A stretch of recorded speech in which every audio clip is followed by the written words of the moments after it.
अस्सलाम वालेकुम, मैं हूं अलीना फारूक शेख। पाक भारत के दरमियान सीज़ फायर के बावजूद वज़ीर आज़म भारत नरेंद्र मोदी जंगी जुनून में मुब्तला हैं। गुजरात के दौरे पर हैं वो, और इस दौरान रैलीज़ के अंदर न सिर्फ उन्होंने पाकिस्तान के ऊपर इल्ज़ाम लगाए हैं, बल्कि जो ज़बान इस्तेमाल की है उसमें सीधा सीधा खुली धमकियाँ दी हैं पाकिस्तान को। ना सिर्फ पाकिस्तान को जारहियत की धमकी दी है, बल्कि आबी जारहियत की भी, यानी सिंतास माहदे से मुतल्लिक भी उन्होंने बड़ी सख्त गुफ्तगू की है। इसका नोटिस भी लिया गया है हमारे दफ्तर ख़ारजा की तरफ से, और उसके ऊपर शदीद एहतजाज और रद्द-ए-अमल दिया गया है। कहा गया है कि इंतहाई गैर जिम्मेदाराना, खासकर उस सूरत हाल में जहाँ पर हालात पहले ही बड़े कशीदा हैं, बड़ी गंभीर सख्त सूरत हाल है, मज़ीद ख़तरनाक हालात को करने का काम किया है इन मोदी जी के बयानात ने। यह भी कहा गया दफ्तर ख़ारजा की तरफ से कि आलमी बरादरी को भारत की तरफ से जो बढ़ती हुई जारहियत है और पाकिस्तान मुखालिफ बयानबाजी है, इसका संजीदगी से नोटिस लेना चाहिए, क्योंकि हालात आपको पता है इसी तरह से चिंगारी होती है और फिर कहाँ जाती है कुछ पता नहीं चलता।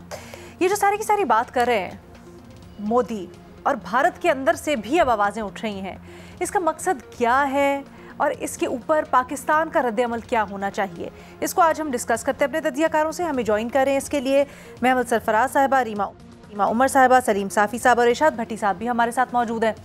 साफ़ी साहब, आप सबसे पहले कहिएगा, ये जो नरेंद्र मोदी बार बार बयान दे रहे हैं और बड़ी सख्त ज़बान इस्तेमाल कर रहे हैं पाकिस्तान के ख़िलाफ़, क्या मकसद आपको इसका लगता है, और फिर पाकिस्तान को इसके ऊपर क्या रिएक्शन देना चाहिए?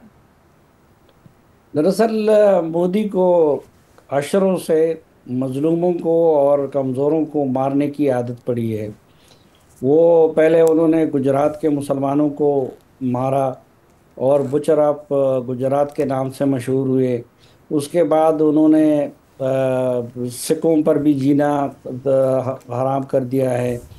और तो उनको ये आदत पड़ी थी कि वो इंडिया के अंदर अक़लियतों से मुतालिक, या उनसे कहते थे कि रोटी खाओ और या गोली खाओ, उन्होंने अपनी गोलियां ज़्यादातर चलाई हैं हिंदुस्तान के अंदर।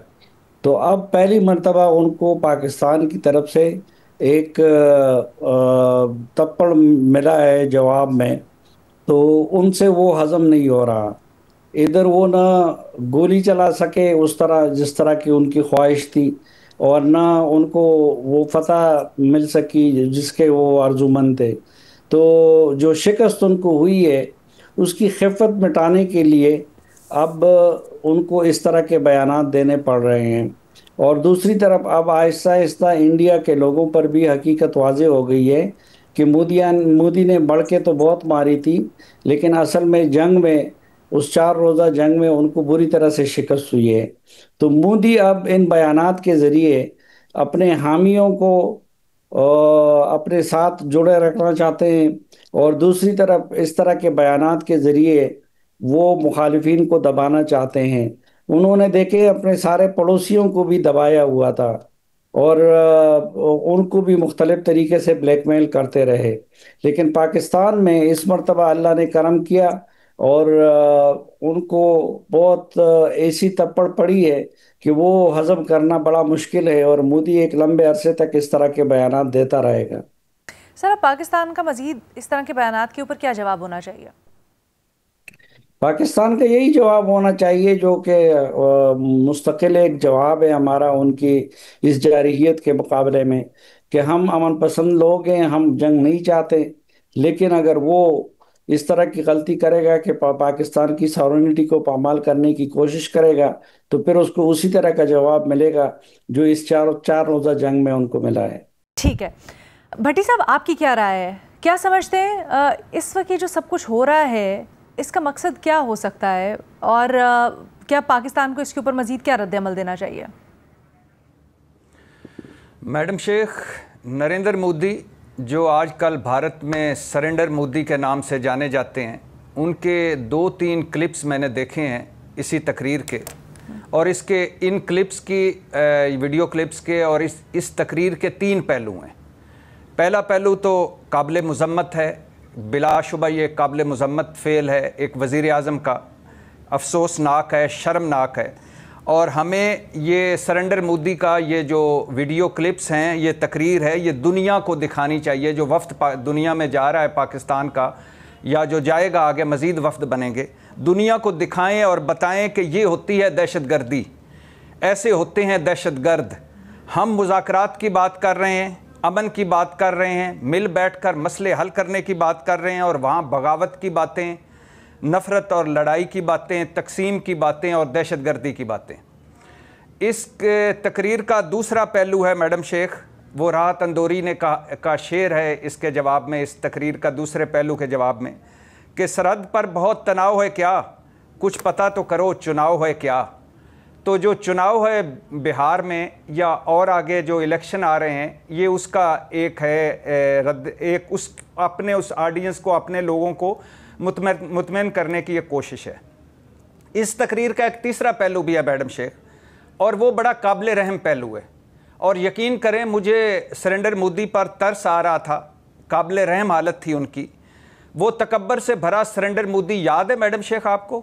घुस कर मारेंगे, टुकड़े टुकड़े कर देंगे पाकिस्तान के, हमने इनके हाथ में कटोरा थमा दिया है, छोड़ो पाकिस्तान को, बड़ा वक्त ज़ाया कर दिया, ये खुद ही आपस में लड़ मर के मर जाएंगे। वो तकब्बर से भरा सरेंडर मोदी, अल्लाह ने ऐसा फजल किया कि इसके फ्रांसीसी राफेल गिर गए, इसका रूसी S-400 तबाह हो गया, इसके इसराइली ड्रोन्स जो हैं वो पाकिस्तानियों ने खिलौने बना दिए, और फिर हमने पठानकोट, आदमपुर, उधमपुर, उड़ी समेत 32 टारगेट हिट किए। गुजरात और दिल्ली पर पाकिस्तानी ड्रोन्स की परवाज़ें हुई। मैडम शेख, ये सरेंडर मोदी एंड कंपनी में वो आते हैं, अरनाब गोस्वामी, जनरल बख्शी, मेजर गोरावारिया, बरखा दत्त, ये बगलें झांकते रह गए, और भारतीय मीडिया, झूठा मीडिया, पूरी दुनिया में मजाक बन गया। मैडम शेख, वो तकब्बर से भरा सरेंडर मोदी मिट्टी का शेर बना। ये भारतीय कह रहे हैं, नाम सरेंडर, नरेंद्र, काम सरेंडर, ये मिट्टी का शेर निकला। तुम्हारी बहादुरी सिर्फ कैमरों के आगे है, ये भारतीय कह रहे हैं। और तुम आज हिंदुस्तान, और एक राहुल गांधी ने 3 सवाल पूछे हैं, और वो कहा है कि भारत नाकाम क्यों हुआ है, और भारतीय खारजा पॉलिसी नाकाम क्यों है। और वो कह रहे हैं, जयशंकर, आज हिंदुस्तान और पाकिस्तान एक पलड़े में क्यों हैं, आज कश्मीर का मसला दुनिया में क्यों उजागर हुआ है, किसी एक मुल्क ने भी क्यों पाकिस्तान की मजम्मत नहीं की, और ट्रंप से हिंदुस्तान और पाकिस्तान के दरमियान सालसी करने का किसने कहा था, जवाब दो। और 2 दिन पहले मैडम शेख, जयशंकर की एक प्रेस कॉन्फ्रेंस में ज़बान लड़खड़ा रही थी, और कांग्रेस ने उस लड़खड़ाती ज़ुबान के टुकड़े को अपने ऑफिशियल अकाउंट पर शेयर करके जयशंकर से पूछा था, जयशंकर जी कौन सी बात है जो आप छुपा रहे हैं। ठीक है। और अभी कल आखिरी बात मैडम शेख, अभी कल ही साबिक राह चीफ जो भारत के AS दल्लत, वो उस सख्त सवाल पूछने पर उसने दौरान इंटरव्यू सहाफ़ी को गालियां दी, धक्के दिए, माइक उठाकर फेंक दिया। तो अब बात क्या रह गई? ए पाकिस्तानियों तुम बगावत करो, ए पाकिस्तानियों साड़ी बस हो गई और तुसी कुछ करो। शर्मनाक है, अफसोसनाक है और काबिल मुजम्मत है, और एक हारे हुए शख्स की ये तकरीर थी। और जो हमें क्या करना चाहिए, हमें दुनिया में इन चीजों को उजागर करना चाहिए, हमें सब्र से काम लेना चाहिए और चौकस रहना चाहिए। ठीक है, कैसे कर सकते हैं जरा रीमा से जानते हैं। रीमा, ये हमें थोड़ा सा गाइड कीजिएगा। एक तो दफ्तर खारजा ये कहता है कल अपने कि ये जो मोदी जी बयानात दे रहे हैं, खासकर सिंतास माहिदे वाले, ये UN चार्टर की खिलाफ वर्जी है। क्या समझती हैं इसके ऊपर? क्या हम अपना मुकदमा कहीं इंटरनेशनली मुख्तलिफ फोरम्स के ऊपर उठा सकते हैं? और ये जो तकारीर हैं, क्या ये मोदी अपना मुकदमा खुद ही कमज़ोर कर रहे हैं और इनको भी लेके जाया जा सकता है कहीं इंटरनेशनली? जी शुक्रिया लीना। आई थिंक बिल्कुल आपने जो बात की वही, मेरा भी वही व्यू है इस पे कि भारत अपना मुकदमा खुद कमजोर कर रहा है। पाकिस्तान को कुछ खास करने की जरूरत नहीं है, क्योंकि जिस तरह के बयानात वहां से आ रहे हैं, जो उनका कॉन्डक्ट है, जिस तरह वो इंटरनेशनल लॉ को, बैनुल अक़वामी नॉर्म्स जो होते हैं, उनकी खिलाफ वर्जी कर रहे हैं, तो दुनिया में उनका जो एक मुकाम है, उनकी जो रेप्यूटेशन है, वो खुद बहुत ज्यादा डैमेज हो रही है। और जो मेरी बातचीत होती है मुख्तलिफ, खास तौर पे अक़वाम मुत्तहिदा के इंसानी हकूक से जुड़े इंस्टीट्यूशन से, वो सब बहुत परेशान हैं। और भारत की जो एक वक्त में एक गुडविल होती थी, वो बहुत ज्यादा रिड्यूस हो रही है, इफेक्ट हो रही है। तो इंडस वाटर ट्रीटी तो अलीना एक सिंपल सी चीज है, आप यूनिलैटरली एक पार्टी खुद से उसको सस्पेंड नहीं कर सकती। लेकिन इसमें बहुत से लोग हैं जो एक क्रिटिकल पॉइंट ऑफ व्यू भी दे रहे हैं कि शायद पाकिस्तान के लिए भी बेहतर है अगर वो इंडस वाटर ट्रीटी को रीनेगोशिएट करें, क्योंकि अब के जो हालात हैं, शायद जब ये ट्रीटी साइन हुई थी तो अब उनमें बहुत ज्यादा तब्दीली आई है, तो एक बेहतर मुआहदा पाकिस्तान भी नेगोशिएट कर सकते हैं। मेरे ख्याल ये भी दिलचस्प पर्सपेक्टिव है, इसके साथ भी इंगेज करने की जरूरत है। लेकिन ऑफ कोर्स क्लियर बात है कि भारत खुद से सस्पेंड नहीं कर सकता। दूसरा, भारत का एक मौकफ है कि यूएन सिक्योरिटी काउंसिल की रेजोल्यूशंस शिमला मुआहदे के बाद इनइफेक्टिव हो गई हैं। ये भी बैनुल अक़वामी तौर पे बिल्कुल रिजेक्ट कर दी गई है बात। अक़वाम मुत्तहिदा का अभी भी यही पर्सपेक्टिव है कि कोई भी पार्टी यूनिलैटरली या दोनों पार्टीज बायलैटरली किसी यूएन सिक्योरिटी काउंसिल रेजोल्यूशन को खत्म नहीं कर सकती या रिडंडेंट नहीं कर सकती। एक आपको मैं मिसाल दूं कि एक इन्हीं रेजोल्यूशंस के तहत एक बॉडी बनी थी, यूएन का मिलिट्री ऑब्जर्वर ग्रुप, जो कुछ अरसा पाकिस्तान में होता है बेस्ड और कुछ अरसा श्रीनगर में बेस्ड होता है।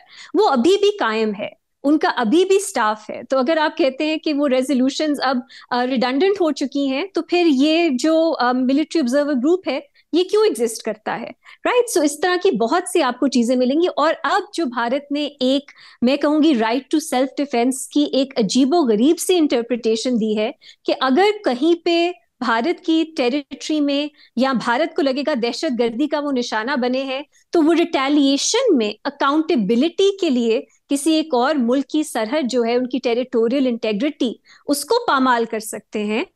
तो फिर ये भी एक क्लियर वायलेशन है यूएन चार्टर की। ये मुकदमा, ये जो आर्ग्यूमेंट वो पेश कर रहे हैं, ये उनके भी पहले जो माजी में बयानात हैं जो उन्होंने दिए हैं मुख्तलिफ फोरम्स पे, उसकी भी खिलाफ वर्जी करते हैं। तो पाकिस्तान के पास ये इतना मजबूत केस है कि अगर वो हकायक ही बयान करें दुनिया के सामने, पाकिस्तान यूएन सिक्योरिटी काउंसिल का भी मेंबर है, वहां पे बयान करे, जो भी आपके पास फोरम मौजूद है डिप्लोमेटिकली, जिनसे भी आप एंगेज करते हो, आप हकायक ही बयान करोगे तो वो ही आपके लिए काफी है। क्योंकि पाकिस्तान ने बहुत बहुत बेहतर रिस्पॉन्ड किया है। उन्होंने पीस की बात की है, अमन की बात की है, ये बात की है कि वो अग्रेशन के जवाब में अपना सेल्फ डिफेंस का हक इस्तेमाल करके ही उन्होंने जो है जवाबी कार्रवाई की। और उन्होंने अभी तक बैनुल अक़वामी सतह पे, वो एक पॉपुलिस्ट टेंडेंसी होती है ना आपकी, कि जिस जबान में कोई और आपसे बात कर रहा है आप भी उनको मुंह तोड़ जवाब दें, आप उसी जबान में बात करें। पाकिस्तान ने अब तक ये नहीं किया। पाकिस्तान की जो जबान रही है वो डिप्लोमेटिक रही है, वो पार्लिमानी रही है, वो फैक्ट्स पे मबनी रही है। तो मेरा ख्याल है ये हमारी सबसे बड़ी स्ट्रेंथ है इस वक्त, और मुझे उम्मीद है कि इसी तरह हम आगे भी बढ़ेंगे, क्योंकि इसका जो एक पावर है वो एक रिटोरिकल बयानबाजी से बहुत ज्यादा है। तो मुझे उम्मीद है पाकिस्तान भी पॉपुलिज्म, वो जो एक है ना कि अपने लोगों को, गैलरी को प्लीज करने के लिए उसी तरह उन्हीं अल्फाज में आप बात करो, उसी तरह आप नेम कॉलिंग करो, पाकिस्तान को इसकी जरूरत ही नहीं है। ये सब भारत खुद अपने लिए कर रहा है, पाकिस्तान को सिर्फ अब हकाइक बयान करने हैं। तो मैं ये कहूंगी कि जो पाकिस्तान कर रहा है वो ही करता रहे। ठीक है, बहुत अच्छा जवाब दे रहे हैं और यही देना चाहिए। अच्छा, आपने दरमियान में एक बहुत दिलचस्प बात की है कि पाकिस्तान के लिए भी बेहतर है कि अगर सिंतास माहिदे को रिविजिट किया जाए। Hold on to that thought, मैं ज़रा वापस आऊँगी आपके पास, इसको मज़ीद हम समझना चाहेंगे डिटेल में आपसे। बट महमल, पहले ज़रा वापस आते हैं जो हम बुनियादी सवाल के ऊपर बात कर रहे थे, मोदी के जारहाना बयानात पाकिस्तान के ख़िलाफ़। ज़्यादातर यही या आम फहम राय यही है कि इलेक्शंस आने वाले हैं, उसके लिए अपनी लोकल ऑडियंस को पैसिफाई करने के लिए, उनके जज्बात को गरमाने के लिए पाकिस्तान मुखालिफ सेंटिमेंट बिकता है। बट ये जो सारा का सारा पाकिस्तान भारत कशीदगी हुई है, उसके बाद भी क्या आपको लगता है ये सब कुछ बिकता है? और क्या इसको उसी तरह से रिस्पॉन्स मिल रहा है जैसे कन्वेंशनली मिलता है, या अब चीज़ें मुख्तलिफ हो गई हैं?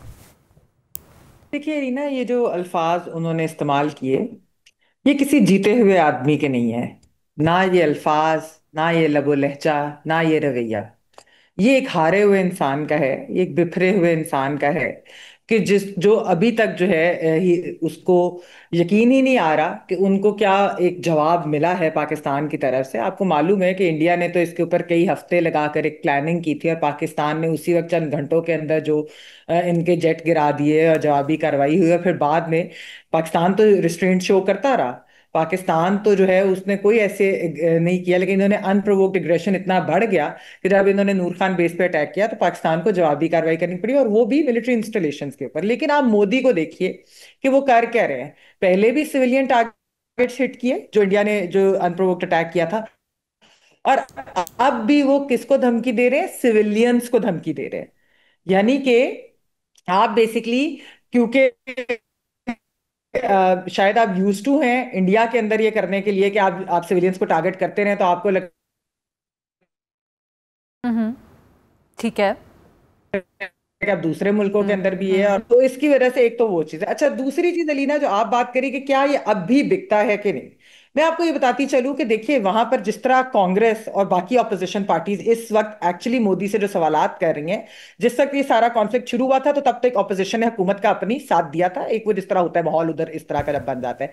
जैसे ही वो खत्म हुआ और क्योंकि भारत की नाकामी सबके सामने वाजे हो गई, इंटरनेशनल मीडिया डिप्लोमेटिक सर्कल्स के थ्रू हर जगह पहुंची, उनके इंडियन फेक मीडिया को आप छोड़ दे, तो उसके बाद उनकी ऑपोजिशन ने उनसे सवाल करने शुरू कर दिए कि बताओ कि कितना ज्यादा नुकसान हमारा हुआ है, बताओ ये क्यों हुआ था, बताओ कि तुम लोगों ने, कौन गया था ट्रंप के पास, हमें इसके जवाब दो। यानी कि वहां पर एक्चुअली इनका नैरेटिव अब नहीं बिक रहा, क्योंकि जब इंटरनेशनल मीडिया और हर एक ने, आप बेशक ट्विटर के 8,000 अकाउंट बंद करा दे, आप जो मर्जी कर दे, लेकिन लोगों को असलियत तो पता चल जाती है ना अलीना, ऐसे तो नहीं कि आप छुपा सकते हैं। तो इसलिए वहां पर ये इनके लिए शायद इलेक्शन में भी मुश्किलात हों। और एक और चीज लीना इसके अंदर मैं ये जरूर कहूंगी कि पाकिस्तान ने ओवरऑल से, अभी रीमा भी बात करी थी, पाकिस्तान ने डिप्लोमेटिकली भी वैसे भी बहुत अच्छे तरीके से जो है उनका रिस्पांस रहा है, रिस्ट्रेन मेजर, पीस की बात हमने की, अमन की बात की। हमारी जब डिप्लोमेटिक डेलीगेशन जो बिलावल भुट्टो साहब के साथ जा रहे हैं इंटरनेशनल कैपिटल्स के अंदर, आई थिंक वहां पर ये बात जो है बिल्कुल हाईलाइट भी करनी चाहिए कि किस तरीके से मोदी अभी तक जो बातें कर रहा है वो धमका रहा है, वो एक बिखरा हुआ इंसान है, कल को अगर फिर कोई वो मिस एडवेंचर करे तो फिर दुनिया का क्या रद्द अमल होगा, और ये कितनी डेंजरस सिचुएशन में धकेलेगा इस रीजन को।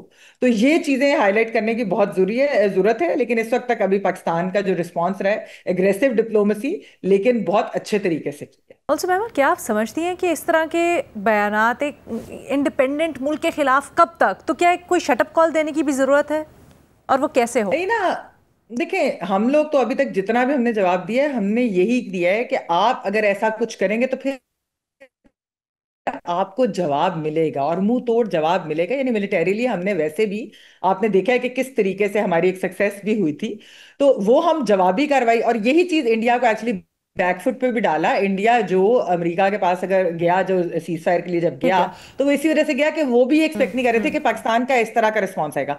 तो अगर वो कोई इस तरह का मिसएडवेंचर करने की सोच रहे हैं तो पाकिस्तान तो प्रिपेयर्ड है इसमें। और जो है बाकी मैंने, यानी आप कहना चाह रही हैं जो जवाब मिल गया उससे ज्यादा क्या जवाब अब देंगे, उसके ऊपर तो वैसे ही खामोश हो जाना चाहिए, बुनियादी तौर पे आप यही कह रही हैं।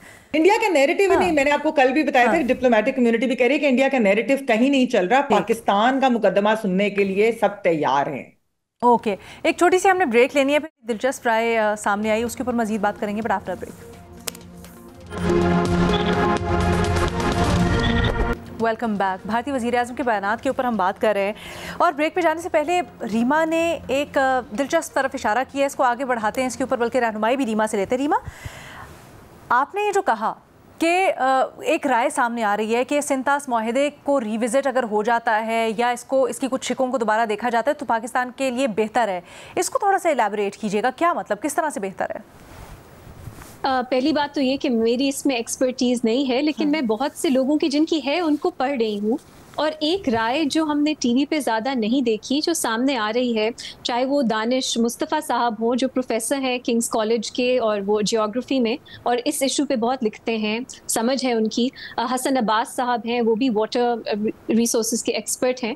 उन्होंने ये लिखा है कि जिस वक्त ये ट्रीटी नेगोशिएट हुई थी उस वक्त एक तो कॉन्टेक्स्ट बहुत मुख्तलिफ था, दूसरा पाकिस्तान का एक फियर था कि भारत हमारा पानी रोक देगा, तो उस फियर की बुनियाद पे ये ट्रीटी जो है निगोशिएट की गई।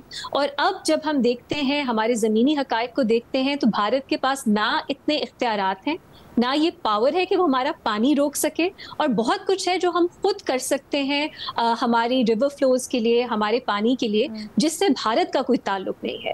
और अगर ये ट्रीटी रीनेगोशिएट होती है तो वो पाकिस्तान के ज़्यादा हक में भी हो सकती है, ये पॉसिबिलिटी है। अब इन दो एक्सपर्ट्स की मैंने बात की है, आई एम श्योर और एक्सपर्ट्स की शायद मुख्तलिफ राय इस पे हो, तो शायद हम जो जियो डिबेट्स करते हैं, ग्रेट डिबेट्स, इसमें इस पे भी हम बात कर सकें कि इस ट्रीटी का क्या फ्यूचर है जो पाकिस्तान के हक में ज्यादा है। अब ये मैं जरूर कहूंगी कि भारत की तरफ से इस वक्त कोई अच्छी नीयत नहीं नजर आ रही कि वो ऐसे रीनेगोशिएट करेंगे कि पाकिस्तान अपने हक में ज्यादा कर ले। सो वो अपनी तरफ एक पॉलिटिकल कॉन्टेक्स्ट मौजूद है, लेकिन हमें भी समझने की जरूरत है कि इस ट्रीटी से हम क्या चाहते हैं।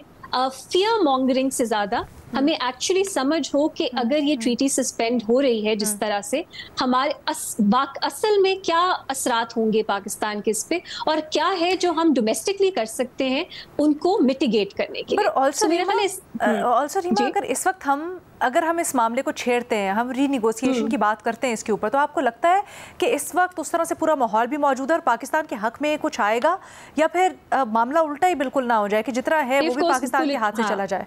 Political context of course Alina जो है वो इतना अमेनेबल नहीं है या इतना आइडियल नहीं है इस तरह की रीनेगोशिएशन के लिए, लेकिन एक पब्लिक डिस्कोर्स जो हमारा है हमारे मुल्क में, हमारी ऑडियंसेस के लिए, मेरे ख्याल है उसमें हकाइक जो हैं या मुख्तलिफ पर्सपेक्टिव्स हैं उन्हें डिस्कस करना बहुत ज़रूरी है, क्योंकि अभी तो एक ही पर्सपेक्टिव है जो खुल के सामने आ रहा है कि भारत जो है वो हमारा पानी बंद करके हमें स्टार्व करने की कोशिश कर रहा है, या इस तरह का एक पर्सपेक्टिव सामने ये भी बड़ा दिलचस्प है कि जब भी भारत की तरफ से बात होती तो वो कहते हैं कि पाकिस्तान ने सिंतास मुआहदे में एडवांटेज लिया, पाकिस्तान को हमेशा एडवांटेज रहा। लेकिन ये बड़ी दिलचस्प जाविया है कि दरअसल पाकिस्तान भी अगर इसमें दोबारा रीनेगोशिएट करता है तो बहुत सी चीज़ें जो पाकिस्तान ने भी कॉम्प्रोमाइज़ की शायद उसको ज़्यादा ही हिस्सा मिल सके। बट चलें जी, इसको किसी और दिन के लिए हम छोड़ते हैं। अभी हम इस सवाल को यहीं पे वाइंड अप करते हैं, एक छोटी सी ब्रेक लेते हैं और फिर आपके जो सवाल है उनके साथ वापस आते हैं। Welcome back. आप लोगों ने जो सवालात भेजे हैं अपने तज्जियाकारों के सामने रखते हैं। भट्टी साहब, आपसे सवाल हो रहा है अलीमा खान ने जो बयान दिया है उसके ऊपर, कह रही हैं कुछ लो और कुछ दो की बुनियाद पर बात करने के लिए तैयार हैं खान साहब। इस बयान का मकसद क्या है? मैडम शेख, अभी कल ही इमरान खान कह रहे थे, अलीमा खान ही हमें बता रही थी कि पहले पॉलीग्राफिक टेस्ट नवाज शरीफ, शहबाज शरीफ और आसिफ जरदारी के करवाओ, फिर मेरे करवाओ। मुल्क गिर तहरीक चलाने जा रहा हूँ, सब पर नज़र रखी हुई है। इलेक्टेबल्स और विकेट की दोनों तरफ खेलने वालों की पार्टी में कोई जगह नहीं, कोई डील नहीं, कोई ढील नहीं। और कुछ व्लॉगर्स और कुछ लोग पार्टी का हौसला तोड़ने के लिए गलत अफवाहें फैला रहे हैं कि डील हो रही है, ढील हो रही है या मुज़ाकरात हो रहे हैं। ये कल इमरान खान साहब कह रहे थे और अलीमा खान बता रही थी। आज अलीमा खान साहबा कह रही हैं, और कल अलीमा खान साहबा ने 2 मरतबा ये भी कहा कि कौन से मुज़ाकरात, किसके मुज़ाकरात। ये बैरिस्टर गौर ने से किसने कहा था कि 5 तारीख को इमरान खान रिहा हो रहे हैं, और किसने बताया था? ज़रा खुलकर बताएं, सामने आए। और आज अलीमा खान साहबा कह रही हैं कि हम बातचीत के लिए तैयार हैं, हमारे साथ बैठ जाएं, चुप चुप कर बात नहीं होगी, सामने आकर बात करें। मुझे तो मैडम शेख वो अजीब व गरीब लग रहा है ये कहना, पार्टी इनकी मुश्किल में है, इसमें कोई शक नहीं कि, लेकिन जब अलीमा खान साहबा बाहर आती हैं तो वो कुछ और बताती हैं, बैरिस्टर गौर आते हैं तो वो कुछ और बताते हैं, अली अमीन गंडापुर साहब आते हैं वो कुछ और बताते हैं, सलमान अकरम राजा साहब आते हैं कुछ और बताते हैं, और फिर इमरान खान साहब 2-4 दिनों के बाद जब उनका कुछ कोई और साफ़ी मिलता है या उनके एक्स से या उनके ट्विटर से अकाउंट से, ये सारा कुछ कहते हैं ये सब गलत है। तो मुझे तो ये समझ नहीं आ रही कि ये किसको कह रही हैं अलीमा खान साहबा, उनका क्या मकसद है, क्या मतलब है। मजाक बनाया हुआ है इन सारों ने बाहर अडयाला जेल के बाहर, अजीब व गरीब एक दूसरे के खिलाफ स्कोर सेटल कर रहे हैं और कोई काम की बात नहीं। ठीक है सर, बहनें भी नहीं मुखलिस आपको लग रहा है? नहीं होंगी, मैं ये नहीं कह रहा कि कोई सिंसियर नहीं होगा, या गंडापुर साहब, सलमान अकरम राजा या कोई सिंसियर नहीं होगा, लेकिन मुझे ऐसा लग रहा है कि ये आपस में सारे स्कोर सेटल करते हैं, एक दूसरे के बहुत खिलाफ है। अच्छा। एक दूसरे को नीचा दिखाने के लिए पूछने का मेरा मतलब आपसे ये था कि चलें बाकी जो सारे इधर उधर हैं उनके बारे में तो हम ये कह देते ना, कोई उनके अपने मफाद होंगे, कुछ होंगे। तो अलीमा खान साहिबा बहनों के बारे में तो हम ये कहेंगे ना कि चलो उनको अपने भाई के लिए दुख है, तकलीफ है, इसलिए वो आके बात कर रही हैं, तो वो बात सच्ची होगी, या ऐसा नहीं है?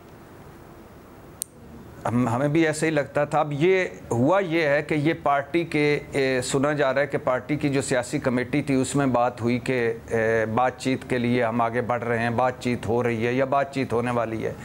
तो अलीमा खान साहबा ने अडयाला जेल के बाहर उस पर एक अटैक मारा है, खुदकुश हमला किया, और उन्होंने कहा कि कौन सी बातचीत, कौन खुलकर सामने आए, हम बातचीत के लिए तैयार हैं। अब ये उन्होंने उस सियासी कमेटी को नीचा दिखाने के लिए या गलत साबित करने के लिए या मैं हूं जिससे बात करने के लिए एक दूसरा दरवाज़ा खोल दिया। तो ये इस तरह के बयानात हैं, बाकी कुछ भी नहीं है। कोई अभी तक ना बातचीत हो रही है, ना मुज़ाकरात हो रहे हैं, ना कोई अलीमा साहिबा के अपने पॉलिटिकल एम्बिशंस हैं जिसकी वजह से हो रहा है, हो क्यों रहा है? मैं तो ये जानना चाह रही हूँ, या नहीं कहना चाहेंगे कुछ? जी मैडम शेख, ये पहले भी आपको बता चुका हूँ कि ये एक है बुशरा बीबी ग्रुप, ठीक है, एक है अलीमा खान साहबा ग्रुप, और ये सारी जो जब तक इमरान खान साहब अंदर हैं, ज़ाहिर है वो मजबूर हैं, ये सारे उन दो ग्रुपों की लड़ाई है। तो फिर तो सर कह देना आप खुल के, जो मैंने आपसे पहले पूछा था कि मुखलिस नहीं है फिर।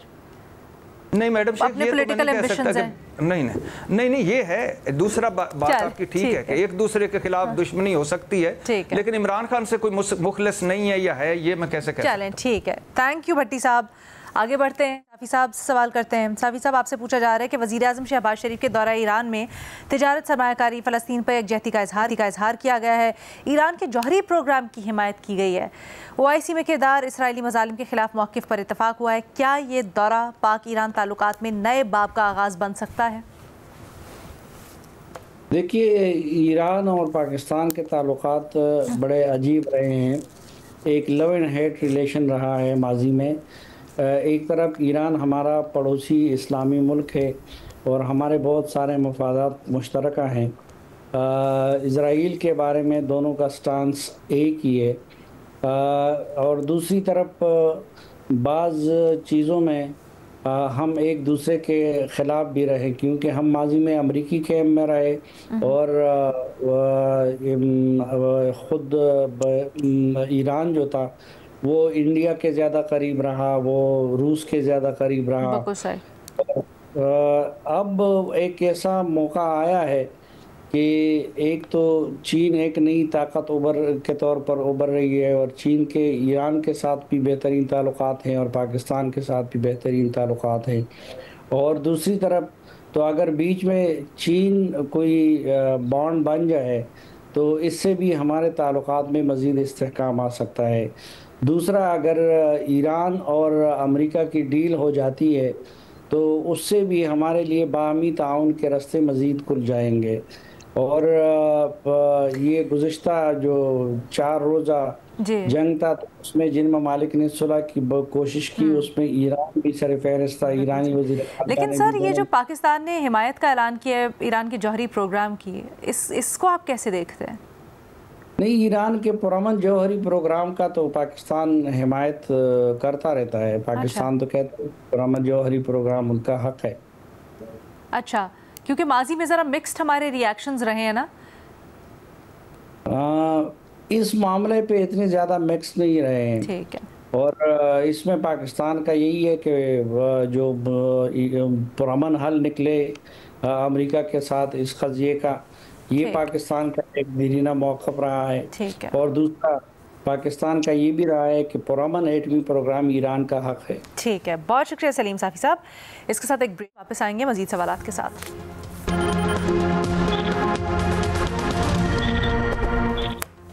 Welcome back. महमल, कल खैबर पख्तूनख्वा में पीपल्स पार्टी ने करप्शन के खिलाफ एहतजाज किया। उसके ऊपर खैबर पख्तूनख्वा की हुकूमत, ऑब्वियसली जो PTI की हुकूमत है, उसने क्रैकडाउन किया। इस पर बिलावल ने बड़ा शदीद रद्द अमल दिया है और आड़े हाथों लिया है खैबर पख्तूनख्वा की हुकूमत को। सवाल ये हो रहा है कि ख़ुद PTI एहतजाज करती है और एहतजाज की सियासत पर यकीन भी रखती है, लेकिन जब मुखालिफिन एहतजाज करें तो उन पर सख्ती क्यों? लीना, देखिए, ये PTI के जो डबल स्टैंडर्ड्स हैं ये उस चीज़ को दिखाती है, और ये तो पहली बार तो ऐसा हुआ नहीं कि पीसफुल प्रोटेस्टर्स के ऊपर खैबर पख्तूनख्वा की PTI की गवर्नमेंट ने जो है क्रैकडाउन किया है। आप पिछली भी उनके हुकूमतें अगर उठा के देखें, उनके अंदर भी बहुत सारे ऐसे मुतअद्दिद वाक़यात मिलते हैं। अभी इस साल भी आई थिंक पेंशन रिफॉर्म्स के ऊपर जो प्रोटेस्ट कर रहे थे गवर्नमेंट के एम्प्लॉयज़, उनके ऊपर जिस तरीके से बेईमाना क्रैकडाउन हुआ था, और अब ये पीपल्स पार्टी के ऊपर भी रहा है। अच्छा, एक तो खैर जो एक तरफ PTI जो है वो अपने लिए तो यही कहती है कि वो कोई प्रोटेस्ट करे तो कुछ भी ना हो, और यानी कि जब उनकी हुकूमत के ऊपर या उधर प्रोटेस्ट होती है खैबर पख्तूनख्वा में तो फिर वो इस तरह के चीज करते हैं। अच्छा, दूसरा जो करप्शन की बात है, आपको पता है कि PTI करप्शन के ऊपर कितना राग अलापती है, और अभी भी जो करप्शन के इल्जामात हैं अगर आप देखें तो वो एक्चुअली PTI वालों की तरफ से दूसरे PTI वालों के ऊपर आप देख लें। यानी ओवरऑल देखें कि अगर गंडापुर ग्रुप होगा तो वो झगड़ा के ऊपर तैमूर झगड़ा के ऊपर करप्शन के इल्जामात, बिल्कुल हमने इसको किया हुआ कि किस तरीके से, अच्छा, उनके कोई स्पीकर किसी पे लगा रहा है, स्पीकर के ऊपर कोई और लगा रहा है, बाकी भी सारे सब सबके ऊपर कोई ना कोई इल्जामात अंदर से पार्टी के आ रहे हैं। तो अगर करप्शन के ऊपर एक चीज हो रही है, जो कि वैसे तो पीटीआई कहती है करप्शन ही के खिलाफ उनका जो है ये सारा कुछ है, उनकी मूवमेंट ही पूरी करप्शन के खिलाफ है, पार्टी पूरी करप्शन के खिलाफ है, तो फिर करप्शन के एहतजाज के ऊपर इस तरीके की चीज वैसे तो किसी भी प्रोटेस्ट पे नहीं होना चाहिए, लेकिन ये आपको उनके डबल स्टैंडर्ड दिखाती है, वो बेशक करप्शन हो, बेशक पीसफुल प्रोटेस्ट हो, राइट टू प्रोटेस्ट। बहुत शुक्रिया महमल। अगला रीमा के लिए। रीमा, जो मखसूस नशिस्तों से मुतल्लिक नज़रसानी दरख्वास्तों पर समाअत हो रही है, बड़ी दिलचस्प उसमें बात हो रही है कि जी आईनी बेंच के सामने ये पहला नज़रसानी केस लगा है जिसकी बराह रास्त समाअत भी हो रही है। आपको इसमें सबसे इंटरेस्टिंग क्या लगा? जी शुक्रिया लीना। 3 चीज़ें। पहली तो ये कि मेरा ख्याल है कहीं ना कहीं हम सब ने एक्सेप्ट कर लिया है कि इन प्रोसीडिंग्स का नतीजा क्या होगा, क्योंकि आपको याद होगा जब ये एक्चुअल मामला सुप्रीम कोर्ट में चल रहा था, हम हर रोज़ डिस्कस करते थे, मुख्तलिफ पहलुओं पे गौर करते थे, किस तरफ कंक्लूजन जा रहा है उस पर बात करते थे। अब हमें पता है कि रिव्यू जो है वो एक्सेप्ट हो जाएगा, शायद 19-20 का कोई फ़र्क हो जजेस के दरमियान। वो जो एक एक्साइटमेंट, एक एंटिसिपेशन होती थी कि पता नहीं सुप्रीम कोर्ट क्या फैसला करेगी, वो 26th अमेंडमेंट के बाद अनफॉर्चुनेटली परसेप्शन में पब्लिक की ख़त्म हो गया है, क्योंकि परसेप्शन यही है कि आईनी बेंच जो है वो हुकूमत या रियासत उनके जो हक में वो फैसला करेगा और पीटीआई के हक में फैसला नहीं आएगा। तो ये एक अनफॉर्चुनेट चीज़ है जो नज़र आ रही है प्रोसीडिंग्स में भी मुझे और उसकी कवरेज में। दूसरा, 26th अमेंडमेंट के बाद जो रिव्यू का दायरा कार है उसमें एक अजीब सी कंफ्यूजन है, वो भी नज़र आ रही है, क्योंकि आपको पता होगा हमारे सुप्रीम कोर्ट रूल्स के तहत जो बेंच पहले केस सुनता है, जितना हो सके पॉसिबल वही जजेस रिव्यू भी सुनते हैं। अब अगर आईनी बेंच, और 26th अमेंडमेंट ने बड़ा चालाकी से ये डाल दिया गया कि आईनी बेंच ही जो पुराने रिव्यूज भी पेंडिंग है वो आईनी बेंच सुनेगा। अब हुआ ये कि ज्यादातर जजेस तो पहले केस में इन्वॉल्व ही नहीं थे, तो जजेस के रिमार्क्स से, ऑब्जर्वेशन से लग रहा है कि उन्हें शायद समझ नहीं है कि एक्चुअल फैसला पहले क्या था। तो मुझे कुछ सवालात में ये एम्बिग्विटी नजर आ रही है कि उन्हें मालूम भी है कि 2 जजेस, जस्टिस काजी फाइज ईसा और जस्टिस मंदोखेल ने भी पीटीआई को सीट्स दी थी। ये मुझे इबाम नजर आ रहा है कुछ जजेस में, और लग रहा है कि वो शायद फैसले से वाकिफ नहीं है, तो वकला को फिर से उन्हें फैसला समझाना पड़ रहा है। तीसरी चीज़ अलीना ये है कि अनफॉर्चुनेटली ये भी एक ऐसी चीज़ है कि अब हम लोग जो अदालती कार्रवाई है उसकी कंक्लूजन से ज़्यादा ये सोच रहे हैं कि जब ये पास हो, रिव्यू एक्सेप्ट हो जाएगा, पीटीआई से सीट्स लेके वापस हुकूमत के इत्तेहाद को दे दी जाएंगी, तो आईनी अमेंडमेंट क्या आएगी। तो अब दलाइल, लॉ, ये सब चीज़ें सेकेंडरी हो गई हैं, और जो पॉलिटिकल आउटकम जो रियासत अचीव करना चाह रही है उस पर बात ज़्यादा हो रही है। तो अनफॉर्चुनेटली लॉ पे कोई क्या बात करे जब ओवरऑल कॉन्टेक्स्ट ही ऐसा है कि हम सियासत जो है वो ज्यादा अहम है कि अब क्या आईनी तरमीम लाई जाएगी जब ये सीट्स वापस हुकूमत को मिल जाएंगी। अनफॉर्चुनेट, बट मेरा ख्याल है इसी तरह ही देख रही हूँ मैं इन प्रोसीडिंग्स को। अच्छा, हम जो पॉलिटिकल कमेंट्री को फॉलो करते हैं या करंट अफेयर्स पे नज़र रखते हैं, हमें तो चलें जो भी हमारी ऑब्जर्वेशन हो, बट एक लॉयर की तरफ से ये ऑब्जर्वेशन आना कि उनको कुछ ना कुछ अंदाज़ा या तासुर है कि किस तरफ ये जजमेंट जाएगी और फैसला आने से पहले कि क्या होगा, ये बड़ा परेशान कुन भी है, सैड भी, क्योंकि हमारे पास वक्त ख़त्म हो गया है। हम इजाज़त चाहेंगे आपसे। अल्लाह हाफ़िज़।